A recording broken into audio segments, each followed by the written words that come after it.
Si je peux me permettre, ce qui serait intéressant, pardon, là je reprends le micro 30 secondes, mais pour vis-à-vis de vous, c'est si vous pouvez aussi faire écho peut-être par le chat et puis après en direct à justement ces propositions-là pour voir si, si chez vous la question s'est posée déjà en interne, avec là aussi les IRP ou pas, est-ce que le CES est déjà saisi de la question, c'est un petit peu tous ces trucs-là, ça sera bien d'avoir vos avis. Pardon, Jacques.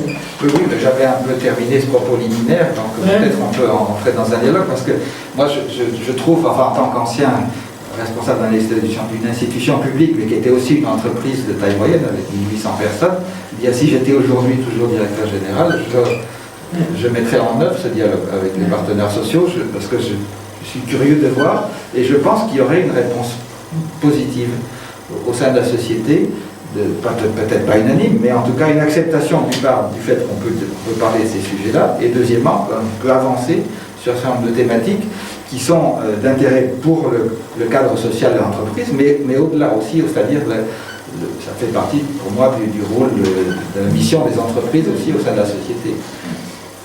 Ouais. Alors Pierre, je vois que tu prends la parole. Si tu peux la prendre vraiment, ça serait globalement bien, Pierre Colonna. Donc effectivement, là, je dirais que tu es quasiment dans un univers qui est doublement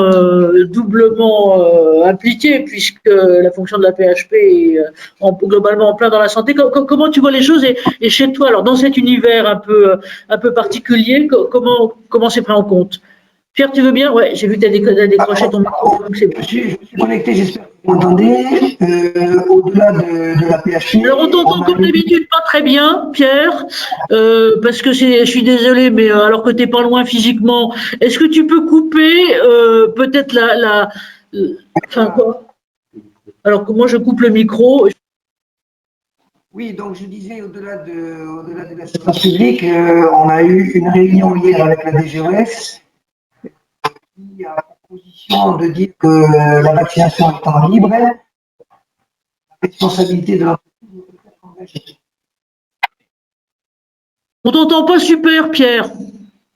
Ben, j'ai écrit dans le chat. La position de la DGOE, c'est que la vaccination étant libre, la responsabilité de l'employeur ne peut être engagée. Bon, voilà. Et puis Agnès Lebrun souhaitera aussi parler. Alors peut-être qu'on va vous donner la parole, madame, et puis on te la refile après, Pierre, si tu veux bien. Agnès Lebrun, c'est à vous. Je vais faire comme disait mon prof de stylistique, je vais faire du bourrage interstitiel à propos de la description.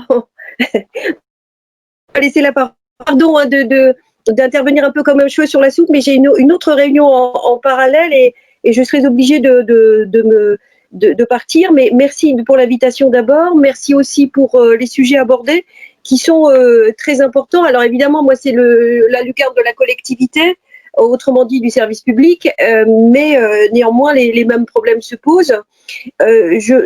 Par rapport à ce que j'ai entendu précédemment, j'ai pris en cours de route, ce que je trouve très intéressant dans ce qui se passe aujourd'hui, c'est, ça a été dit, la temporalité, c'est-à-dire on a l'habitude des choses paroxystiques et le paroxysme qui dure, on n'y est pas habitué. Et d'autre part, psychologiquement, dès que la crise est fixée par un terme, je crois que j'avais évoqué d'ailleurs ce sujet la dernière fois, concernant la collectivité et les inondations, quand la crise connaît un terme, c'est-à-dire qu'on peut mettre une croix sur le calendrier, pour dire les choses brutalement, eh bien, c'est évidemment beaucoup plus supportable que quand l'horizon est une ligne qui s'éloigne au fur et à mesure que l'on croit s'en approcher. Donc, ça, c'est la première chose, et c'est psychologiquement, on voit bien que ça commence à faire des dégâts considérables sur les étudiants, dont on ne parle pas suffisamment, sur les populations les plus précaires et les plus isolées d'une façon générale. Le deuxième point, donc ça c'est la temporalité. Le deuxième point, c'est la relation entre le faire et le pouvoir. Est-ce que celui qui fait, impérativement, doit être celui qui a le pouvoir? Ou plus exactement, est-ce que celui qui a le pouvoir doit impérativement être celui qui fait? On voit que dans un État centralisé, le pouvoir se définit par sa capacité à faire.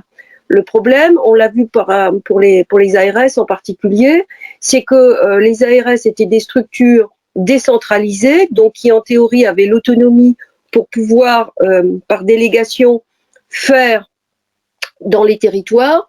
en réalité, la nature même du ministère de la Santé étant de produire de la norme, les ARS régionales, pour ne pas parler des délégués départementaux, ont décliné finalement leur façon d'être, leur nature, leur ADN, qui était plus de produire de la norme que de faire. À côté de ça, le ministère de l'Intérieur, et tout particulièrement l'armée, donc ministère de l'Intérieur d'un côté, armée de l'autre, ont une capacité logistique qui est avérée, qui est prouvée, qui a été expérimentée, mais on ne pouvait pas imaginer en France de passer la main à l'armée. Ce qui est, si on regarde ce qui se fait, je regarde beaucoup ce qui s'est fait en Israël en ce moment, eh bien c'est très révélateur d'un état d'esprit concernant la centralisation, concernant l'efficience, concernant la délégation, concernant la transversalité et concernant le partage des responsabilités. Et pour aller encore plus vite, l'autre point, c'est le pacte de confiance, c'est-à-dire que sans confiance, on ne peut arriver à rien.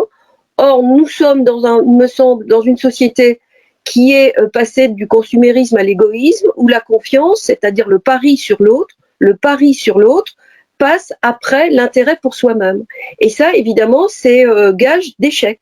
Si on n'est pas capable de faire le pari sur l'autre, de créer un pacte de confiance avec donc un risque d'échec, eh bien, ça ne peut pas marcher. Et ce risque d'échec, il nous conduit évidemment naturellement à l'éducation au risque, qui est totalement absente désormais depuis cette culture de la prévention et du risque zéro. Si on accepte l'idée que le risque majeur, c'est la mort, et qu'on accepte l'idée de ne pas être dans ce déni de mort dans lequel on a habitué nos concitoyens, on pourra avancer.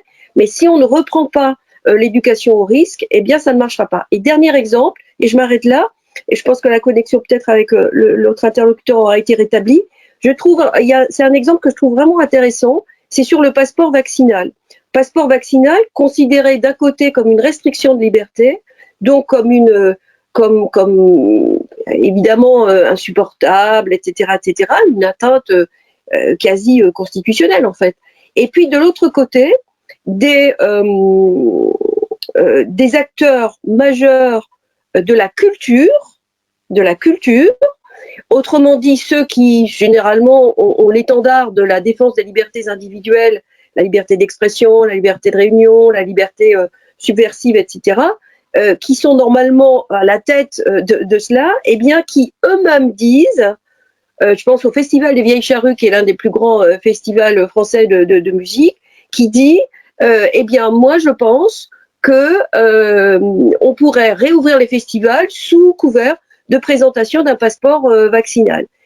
Alors je ne porte pas d'avis là-dessus, mais je dis juste que c'est très intéressant et que ça montre bien qu'on est dans une société en plein bouleversement de valeurs, de redéfinition de valeurs, où finalement il y a une tectonique des plaques là qui est très intéressante, où évidemment il faut être extrêmement vigilant, parce que ce qui définit notre pays, ce sont les libertés, mais où, à mon sens, rien ne se passera s'il n'y a pas un attelage entre cette observation très stricte sur ce que doit rester la définition de nos libertés individuelles, et de l'autre, eh bien, cette volonté d'avancer et d'avancer sur l'éducation au risque, et donc de considérer que la prise de risque n'est pas une restriction individuelle des libertés, c'est au contraire un champ ouvert où chacun doit pouvoir à la fois se sentir responsable de lui-même, mais responsable des autres en faisant le pari sur lui.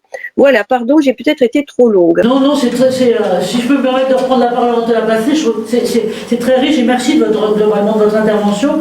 Et donc elle est aussi très porteuse de ce qu'on... Une excellente intervention. Ouais, merci. Donc vous voyez, bravo, on est vraiment génial. Hein. Qu'est-ce qui parle là? C'est